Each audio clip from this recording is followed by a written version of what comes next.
everyone. Happy Friday. It is Steph Lee, the founder of Host Agency Reviews, and you somehow landed on the Friday 15, which is where we answer your industry questions that you've submitted every Friday at 12 p.m. Central Time. If you have your question, you can submit it at hostagencyreviews.com/Friday15. We love new questions, and we need a whole bunch for this coming year. So submit yours, no matter what it's about. Actually, I have to tell everyone, I did get a support question. Mary wrote me the other day in Slack, and she said, what breed is Fennec, who's my dog? She's like, I seriously got this question in the support channel. And I was like, oh my God. So send in anything. That's so good. I love that. Yes. And today I have a lovely co-host on with me, Lori Speers with Levarte Travel. Hello, Lori. Hello, Stephanie.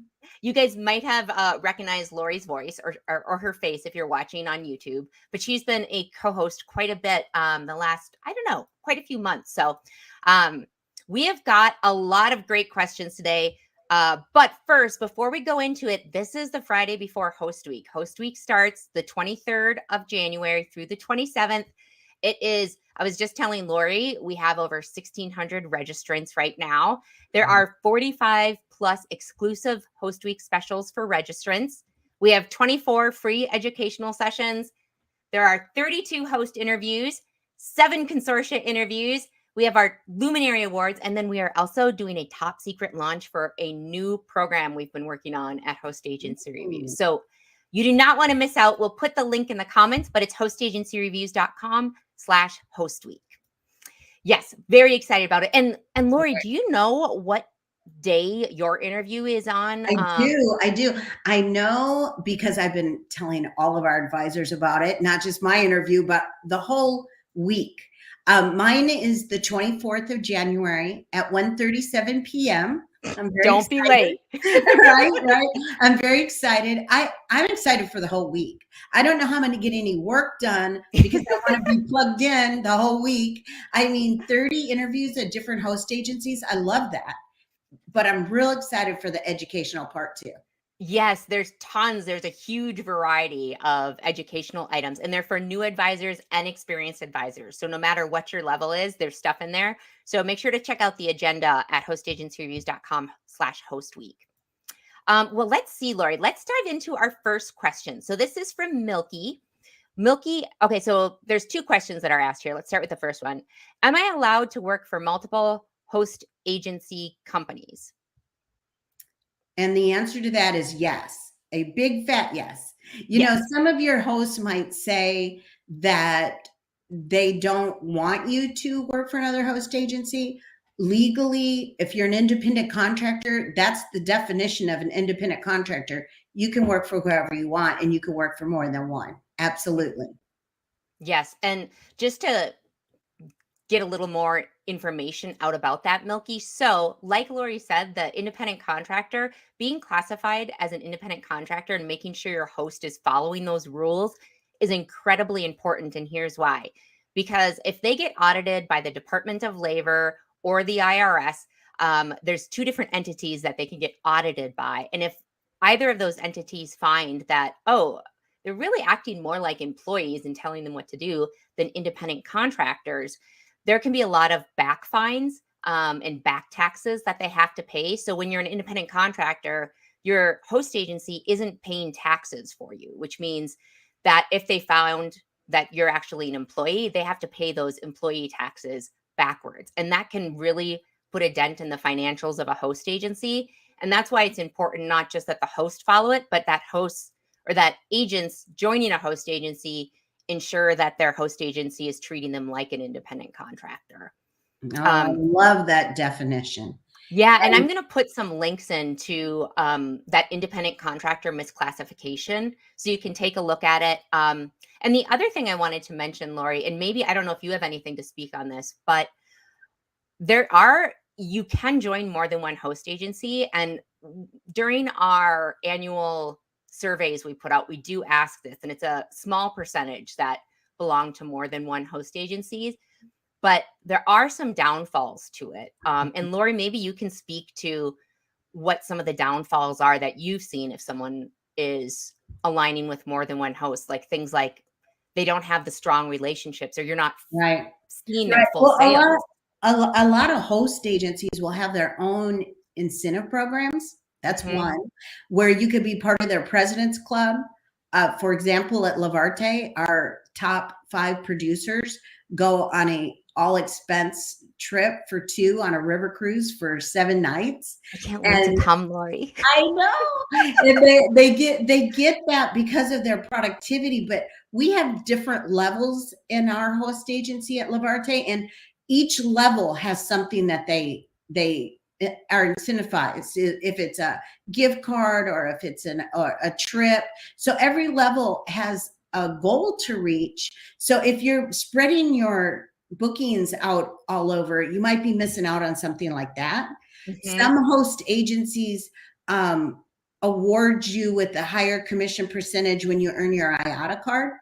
So they Mhm. have little stepping stones for you to reach and goals within that host agency that when you spread it out, you might miss out on too. And building those relationships with the vendors themselves. If you're all over the place, they sometimes don't know how much you as an individual are selling. So Yes. there's lots of reasons to maybe stick with your one host agency, but just knowing what you're allowed to do and making sure that you're not treated like an employee is very important. That link will be great for everyone. Yeah, we'll put the link in the comments, and we'll also put a link to an article we wrote about the pros and cons of belonging to more than one host agency, because it's important you think it through. And instead of saying, "Oh, I'm gonna book this with Lori because I earn 2% more, but I'm only gonna do this like cruise line over with Lori," thinking about the cost of doing that, having to learn a new system, having to learn the staff and the team over on Lori's, um, having those lower sales, things like that. So let's see. The second part of Milky's question is, what's the difference between a host agency and a travel agency? Host agencies are super cool. That's what. Yeah, right. No, a host agency focuses on independent contractors, and those independent contractors use the host agency's credentials to sell travel. Okay, we don't we and usually every host agency should have in place an independent contract agreement with you, Hmm. and then you use the credentials to sell, and you can use your own name for your own business then. And most of them, Yep. that can vary. It varies, but a travel Everything varies. everything varies.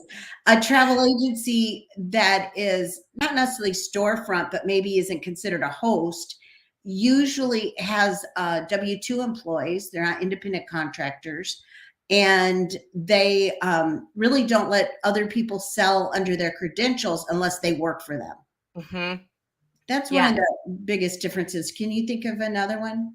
Yeah, I mean, I would just add to that every host agency is a travel agency, but Yes. not every travel agency is a host agency. Oh, What perfect. differentiates it is having that accreditation number, and we'll put a link in for you, Milky, to what an accreditation number is, so you can see that. And we'll also talk. I'll put a link into an article we have about independent contractor contracts with host agencies, so you can see kind of what those are like when Lori talked about that. And then I'll also link to our article on what an accreditation number is, which is what the host agency's kind of social security number is in the travel industry.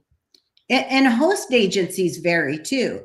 And that's what you're going to find out next week on Host Agency Week when you hear from 30 Oh different yeah. ones. But you want to make sure that you're getting a host agency that's following the rules, most importantly, in the laws, Hmm. and in my opinion, supporting you in your business growth. So, I mean, I have a whole list of things I could go on, but you're going to hear about it all next week.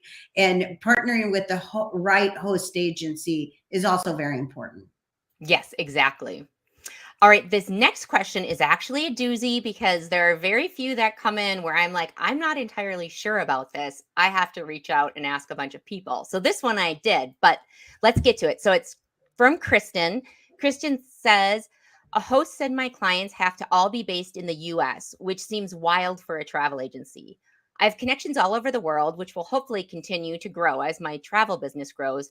why wouldn't I be able to sell to people outside the US? Is this a standard for host agencies? And are there ones that cater to international clientele? So, Lori, let's start with you sharing what you do at Levarte and why you do it. Okay, that was a big question, first of all, very big. We focus on US sales, but here, if I had an independent contractor come in like tomorrow later and ask this question, this would be my reply to them. Okay, they're not talking about advisors living outside the US. Let's clear that up. This is an advisor that lives in the US that has clients outside of the US. Two different things. Mm-hmm. So, one, I would ask that advisor, the number one thing you want to make sure if you have clients outside of the US is that you can be competitively priced with the suppliers that you can offer. Because every country has their own travel partners, suppliers, vendors.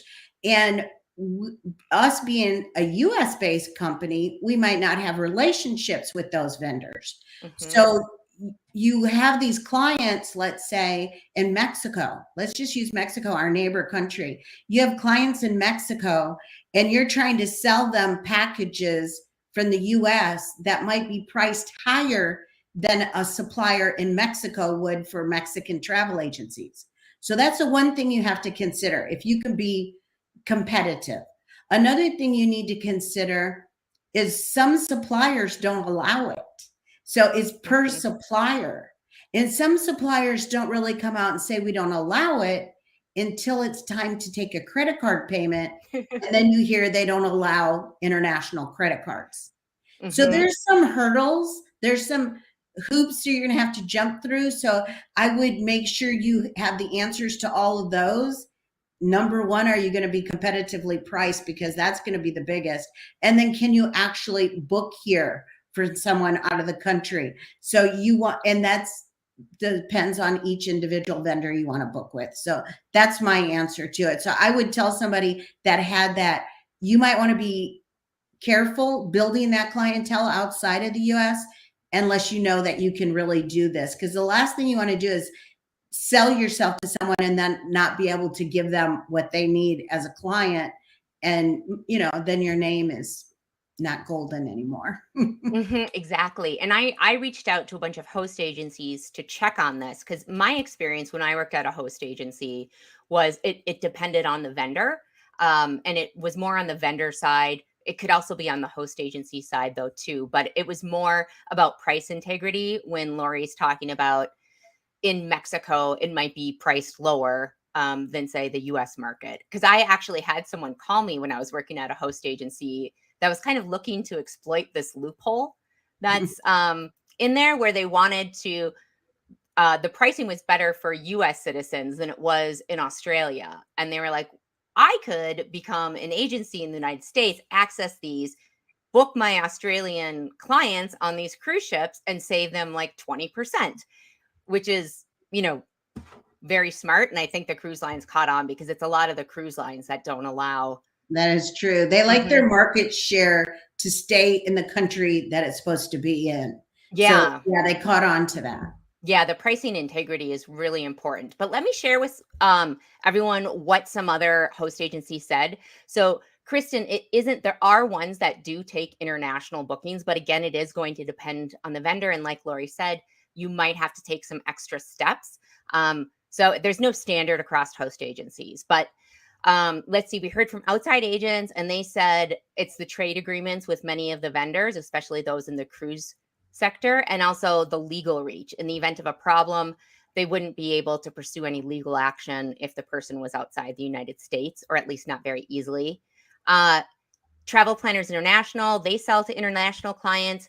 They say the thing that the client needs to understand is that when their credit card is processed, it's going to be done in US dollars, which is something I heard repeatedly. Avoya says, yes, they can sell to international clients. Many of the top vendors allow them to charge the client in either US or Canadian currency.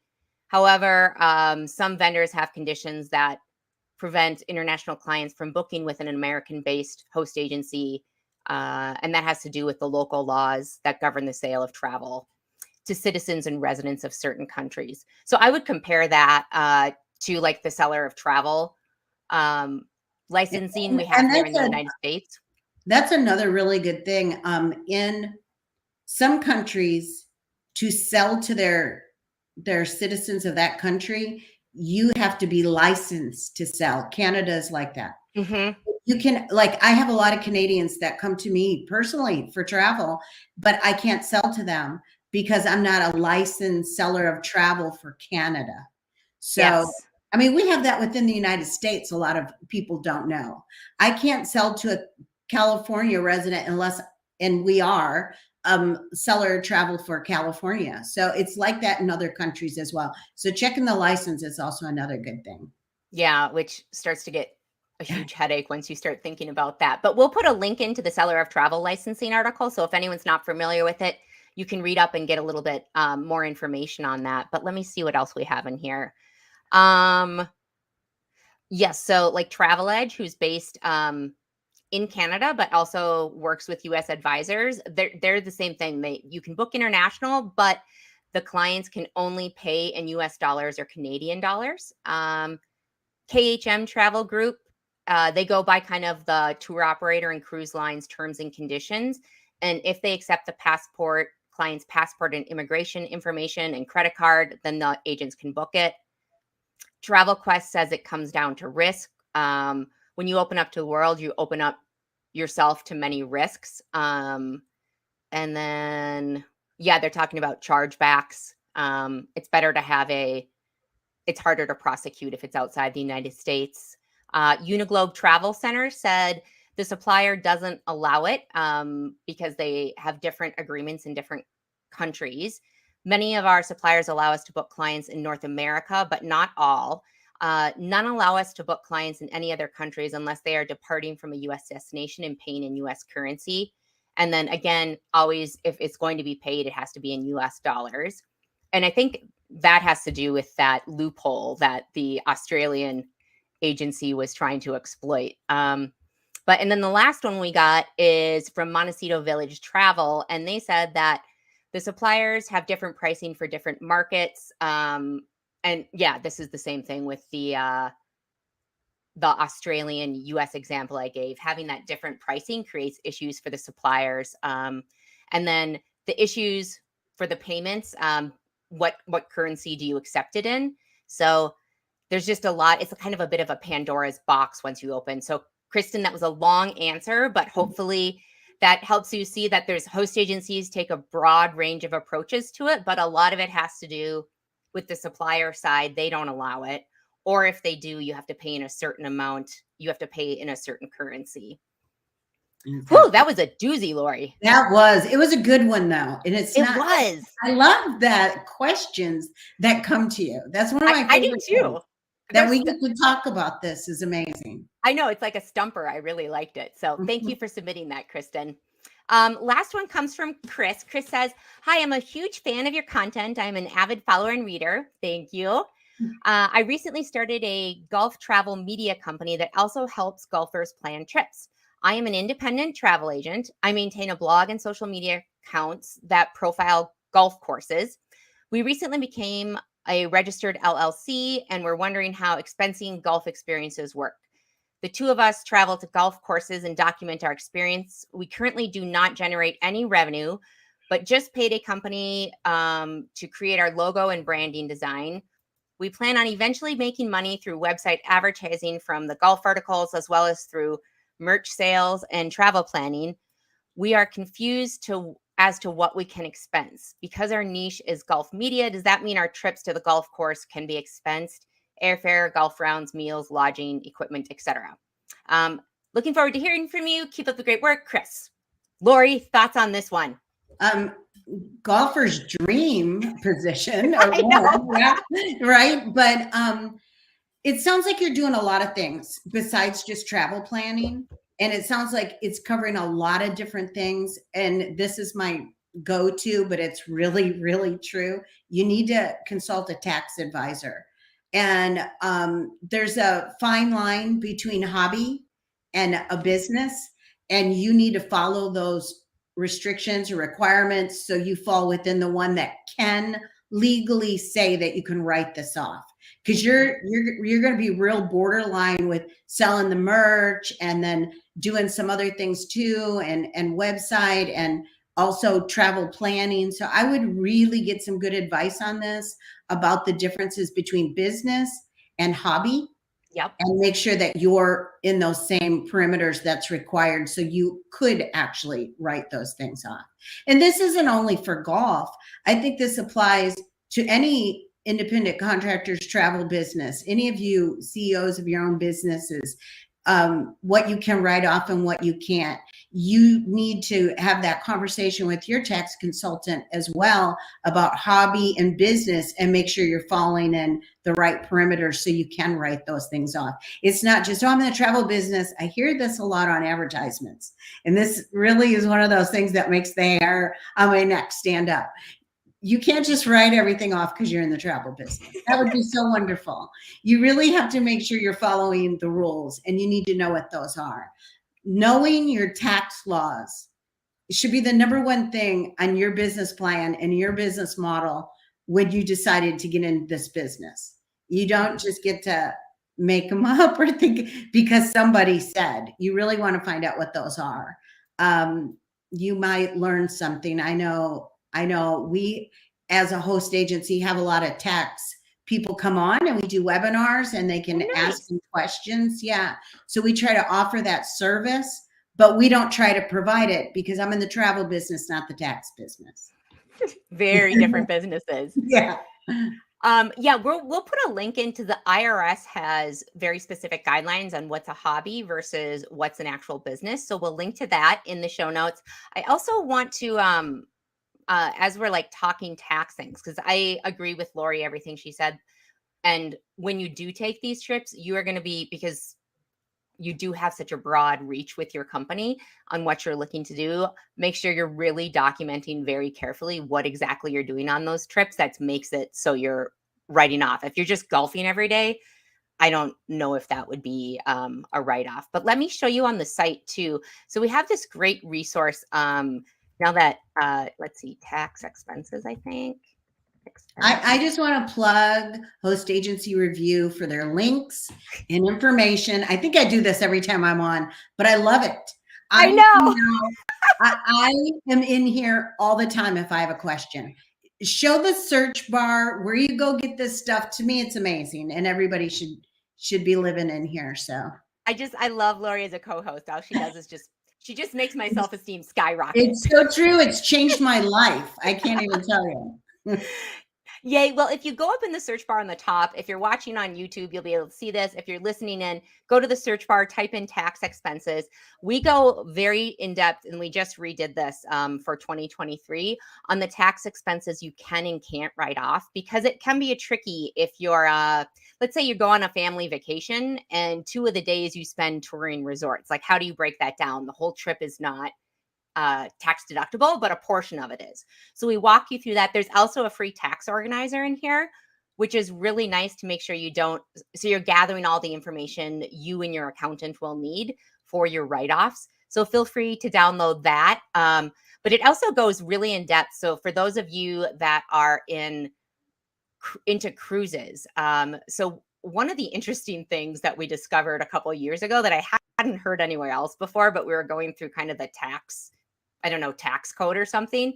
But if you're doing cruises, like if you're doing cruise conferences or seminars at sea, you can only write off up to $2,000 a year in those cruise conferences. And there's strict regulations too within that. So if you're doing a cruise conference and you want to deduct to $2,000, all the ports of call have to be in the United States territory, or like Guam or something along those lines, something that's in the U.S. territories. So that's something. The way you can write off cruises, which is interesting. I think they just added this year because I didn't see it before, but is if you use it for transportation. So I'm not sure who uses cruise lines for transportation, but if you were using it for transportation, then you can fully write it off. But this is a very in-depth article. Lots and lots of information. So check it out, download the free tax organizer, and get your questions answered. But like Lori said, always check in with the accountant too. Oh, wow. But I love that. I think I'm, I have a new training right now to do because I just love that whole thing that you just showed us. Thank you so much. I do want Yeah. to thank you for being there for all of us because this information all in one place is remarkable. Oh, thanks, Larry. I just love researching. Mary loves researching. We're always like, not a lot of people have time to uh, comb through the tax code about travel expenses. And we all feel really fortunate that we can be paid to do that to help other people. So not everybody has to do the exact same search and can be informed. Very good. I love that you're doing that for us because I Well, don't have that. Lori, I can be your private investigator. You just send me over what you need to know. And if it's a good article, we will research it for you. I will. I will do that. And that's what you're doing with these questions for all the people that are listening in. That's great. I love it. Yeah, well, okay, let's recap again. When are you going to be on for host week so people can tune in if they want to tune in with you? Excellent. I can't wait. I'm going to be on January 24th at 1:30. I'm going to say 1:30, 1:30, 1:37. I was Yeah. told the exact time today. So I'm real excited. So 1:37 Central Time. Is that right? Yes. That's Yep. Central Time. Yeah. So it'll be all about Levarte. Yeah, so tune in to hear Lori about Lori and her team and about the programs that they have. And then, Lori, if anyone wants to contact you, they can first of all do it in the comments during host week. But if they wanted to send you an email or something along those lines, what would be the best way for them to reach you? To reach us, if you email marketing@levartetravel.com, marketing@Levarte Travel. Levarte is e-travel spelled backwards. So you can't forget it's e-travel spelled backwards. So it's really funny when you see Levarte Travel all together because it's e-travel and then travel. So marketing@LevarteTravel.com. Perfect. We will also put that in the show notes. And coming up, we also have some host week guests. So, first of all, next week is again going to be host week. So, we're doing a live Friday 15 during host week. Hope you can join us. And then let me see. I got to look at my calendar real quick. And then February 10th, February 3rd, we have Dream Vacations is sponsoring, but they're not co-hosting. And then the following week, which is February 10th, we have, I'm not exactly sure who, but one of the ladies from Gifted Travel Network will be co-hosting. So yeah, very exciting. So make sure to sign up for reminders. If the Friday 15 is something you enjoy, you can go to hostagencyreviews.com/Friday15, and there's e-reminders there where we can send you out an email with the day's topics so you can figure out if you want to jump on for the questions or not that day. And with that, have a wonderful weekend, everyone. Lori, thank you so much for coming on, and we will see you on Tuesday. All right. Thank you and see you then. Bye. Bye-bye.